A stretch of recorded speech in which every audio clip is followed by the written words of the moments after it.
आज की इस वीडियो में जानेंगे कि क्यों है भारत को मिलने वाला राफेल लड़ाकू विमान सबसे खास। नमस्कार और स्वागत है आप सभी का द मिस्टिका लैंड की इस खास पेशकश में।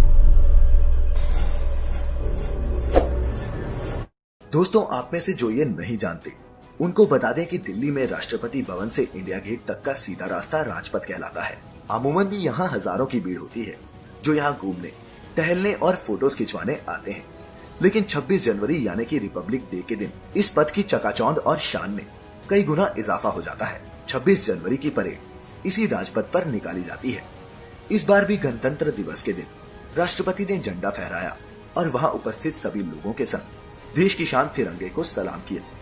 इसके बाद शुरू हुआ दुनिया के सामने भारत का अपनी शक्ति का प्रदर्शन, जिसे देखकर हर भारतीय का सीना गर्व से चौड़ा हो जाता है और दुश्मनों के दिल खाक। लेकिन इस बार सभी की नजरें इंतजार कर रही थी भारत के नए राफेल लड़ाकू विमान का। लेकिन राफेल की एक झलक देखने आने वाले लोगों को हाथ लगी तो मायूसी। दोस्तों, अक्टूबर 2019 की राफेल के पहिए के नीचे रखी ये नींबू मिर्ची और देश के रक्षा मंत्री की पूजा करती ये तस्वीर देखकर और देश के मीडिया के शब्दों के जाल में फंसकर अधिकतर लोग यही समझने लगे थे कि राफेल भारत को मिल गया। कुछ तो ये सोचकर बैठे थे कि पूजा खत्म होगी और देश के रक्षा मंत्री इसी राफेल में बैठकर सीधे फ्रांस से भारत में लैंड करेंगे, क्योंकि मीडिया में ऐसी ही हवा बनाई गई थी। बेशक इंडियन एयरफोर्स के बेड़े में राफेल के शामिल होते ही भारतीय वायुसेना की ताकत कई गुना बढ़ जाएगी। लेकिन इस ऑफिशियल इवेंट और उन जेट्स का हमारे देश में पहुंचने के बीच एक तय समय सीमा है और इसी वजह से ये कमाल का लड़ाकू विमान हमें इस बार की परेड में देखने को नहीं मिला। भारत के खरीदने से पहले ये विमान इजिप्शियन एयरफोर्स और कतर एयरफोर्स ने भी खरीदा है। लेकिन जैसे भारत की कोई भी डिफेंस डील बिना किसी घोटाले के सवाल उठे नहीं होती, राफेल की डील पर भी सवाल उठे। मनमोहन सरकार की 126 राफेल जेट्स की डील को कैंसिल करके मोदी सरकार ने 36 राफेल जेट्स की नई डील साइन की, जिसमें राफेल की बढ़ी हुई कीमतों पर जब सवाल उठे तो सरकार ने जवाब में ये कहा कि ये खर्चा इंडिया स्पेसिफिक एडवांसमेंट्स में आया है। माने कि भारत के हिसाब से जो चेंजेस एक राफेल जहाज में होंगे उन्हीं की वजह से ये नई कीमत बनी है। आज हम इन्हीं इंडिया स्पेसिफिक एडवांसमेंट्स पर नजर डालेंगे और जानेंगे कि कैसे भारत को मिलने वाला ये राफेल बाकी के राफेल जेट से अलग होगा। दोस्तों, भारत को जो राफेल लड़ाकू विमान मिलने जा रहा है उसे फ्रांस की दसों कंपनी ने बनाया है। राफेल एक 2 इंजन वाला medium multi role combat aircraft है। राफेल लड़ाकू विमानों को जो युद्ध में कई तरह की भूमिका या फिर रोल्स अदा करने की क्षमता रखते हैं। ये लड़ाकू विमान हवाई हमला, जमीन पर सेना की मदद और दुश्मन पर बड़े हमले को अंजाम दे सकते हैं। ये सिर्फ 1 मिनट में 60,000 फीट की ऊंचाई तक जा सकता है और इसकी फ्यूल कैपेसिटी 17,000 किलोग्राम तक है। 10.3 मीटर लंबे और 5.3 मीटर ऊंचे इस विमान का वजन 24,500 किलोग्राम है, जबकि इसके डैनों की लंबाई 10.9 मीटर है। और दोस्तों, राफेल की मारक क्षमता अविश्वसनीय 3,700 किलोमीटर तक है। इसके अलावा ये विमान परमाणु हथियार दागने और उनके खिलाफ भी इस्तेमाल किया जा सकता है।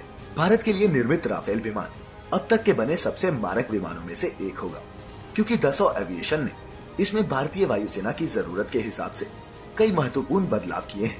भारतीय वायुसेना के लिए बनाए जा रहे इस खास राफेल को रडार वार्निंग रिसीवर, लो बैंड जैमर, फ्लाइट डाटा की 10 घंटे की recording, infrared search and tracking system जैसी अत्याधुनिक टेक्नोलॉजी से लैस किया गया है।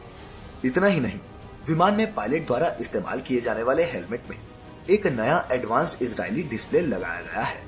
इस राफेल को मीटियोर मिसाइल से भी लैस किया गया है, जिसे एक गेम चेंजर बताया जाता है। दोस्तों, आपको बता दूं कि मीटियोर एक बहुत दूर तक मार करने वाली रैमजेट पावर्ड हवा से हवा में मार करने वाली मिसाइल है। भारत के लिए निर्मित राफेल में इसे लगाए जाने के कारण भारत की हवा से हवा में मार करने की क्षमता बहुत बढ़ जाएगी, क्योंकि ये मिसाइल 120 किलोमीटर दूर तक मार कर सकती है। इसका मतलब ये हुआ कि भारतीय सीमा में रहते हुए भी राफेल दुश्मन के विमान को उसी के क्षेत्र में 100 किलोमीटर अंदर तक मार सकता है। रक्षा विशेषज्ञों के मुताबिक अगर पायलट ने रडार सिग्नल्स के मुताबिक निशाना साधकर इस विमान से दाग दिया तो फिर लक्ष्य बने विमान के बचने की कोई गुंजाइश ही नहीं बचती। इनके अलावा राफेल पर लगाई गई एक और अहम मिसाइल स्कैल्प है, जो हवा से सतह पर मार करने वाली सबसे लंबी दूरी की क्रूज मिसाइल है। हर राफेल पर ये 1300 किलोमीटर वजनी और 5.1 मीटर लंबाई की एक या फिर 2 स्कैल्प मिसाइलें तैनात की जा सकती हैं। स्कैल्प 600 किलोमीटर दूर तक मार कर सकती है और ये अपनी सटीकता के लिए ही जानी जाती है। यानी दुश्मन के क्षेत्र में 600 किलोमीटर अंदर तक मार करने के लिए राफेल को भारतीय सीमा को लांघने तक की जरूरत नहीं पड़ेगी। साथ ही राफेल में हवा से हवा में मार करने के लिए मीका मिसाइल भी लगाई जा रही है।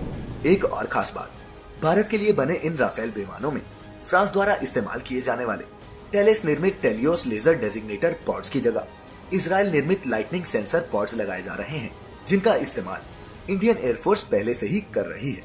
यही नहीं, भारतीय राफेल में हवा से सतह पर मार करने वाले फ्रांसीसी AASM या फिर हैमर टेक्नोलॉजी की जगह इजरायली स्पाइस वेपन टेक्नोलॉजी लगाई जा रही है, जिसमें प्री प्रोग्राम्ड मिसाइल्स अपने टारगेट पर जाके ही फटती हैं। इसके अलावा ट्रेडिशनल एंटीना वाले रडार की जगह राफेल में RBE-2 active electronically scanned array radar fitted है, जो रियल टाइम कई टारगेट्स को एक साथ ट्रैक कर सकता है।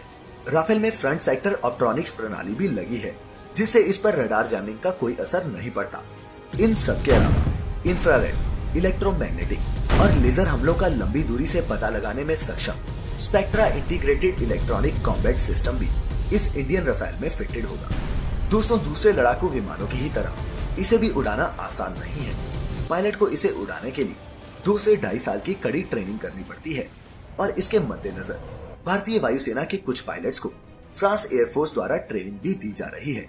इतना ही नहीं, दसॉ एविएशन इससे जुड़ी कुछ तकनीकों को भी भारत के साथ साझा करेगा, जिसके लिए इंडियन एयरफोर्स ने अपने इंजीनियरिंग कोर के कुछ लोगों को वहां भेज रखा है, ताकि राफेल के भारत आने के बाद किसी तकनीकी खराबी को दूर किया जा सके।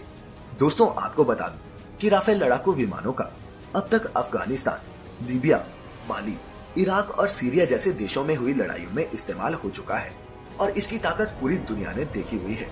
और तो और, भारत को मिलने जा रहा ये राफेल इन युद्धों में इस्तेमाल किए गए राफेल से भी ज्यादा एडवांस तकनीकों से लैस है। भारतीय वायुसेना में इन राफेल के शामिल हो जाने के बाद हमारा देश सामरिक रूप से कितना मजबूत हो जाएगा, इसका अंदाजा लगाया जा सकता है। लेकिन जिस गति से ये होना चाहिए था, होता नजर नहीं आता। भारत ने फ्रांस की सरकार और डसॉ एविएशन के साथ 36 राफेल खरीदने का समझौता किया है, जो 2025 तक पूरा होने की उम्मीद है। यानी कि 2025 तक भारतीय वायुसेना को ये 36 विमान मिलेंगे। तो दोस्तों, आप इस नायाब राफेल के बारे में क्या सोचते हैं? नीचे कमेंट करके हमें जरूर बताएं। साथ ही अगर आपको ये वीडियो अच्छी लगी हो तो इसे ज्यादा से ज्यादा लाइक और शेयर भी करें। और अगर आपने अभी तक हमारे YouTube चैनल को सब्सक्राइब नहीं किया है तो इसे अभी सब्सक्राइब कर लें। फिलहाल आज की इस वीडियो में इतना ही। अब हमें इजाजत दीजिए। आपका बहुत बहुत शुक्रिया।